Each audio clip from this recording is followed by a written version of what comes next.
Hi friends, నేను మరి కోల్కతాకి వెళ్ళాను. కోల్కతాలో జర్నీ చాలా బాగుంది. ఈ పైనుంచి వ్యూ చూస్తున్నారా? ఇదంతా కోల్కతా సిటీ యొక్క వ్యూ. కోల్కతా అంటేనే మీకు బాగా తెలుసు.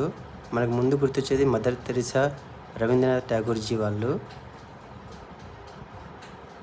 ఈ జర్నీలో ఎప్పుడైనా సరే జర్నీ చేసినప్పుడు టేక్ ఆఫ్ అయ్యేటప్పుడు, ల్యాండ్ అయ్యేటప్పుడు చాలా భయంగా ఉంటుందండి. ఎన్నిసార్లు జర్నీ చేసినా కూడా నాకు అలాగే అనిపిస్తుంది. బట్ ఏం చేయాలి, జర్నీ అంటే మాత్రం ఖచ్చితంగా చేయాల్సిందే. ఎంత భయమైనా కూడా అందులోనే థ్రిల్ ఉంటుంది. మీరు కూడా వీలైతే ఒకసారి కోల్కతాని ఖచ్చితంగా చూడాలి. Okay friends, bye.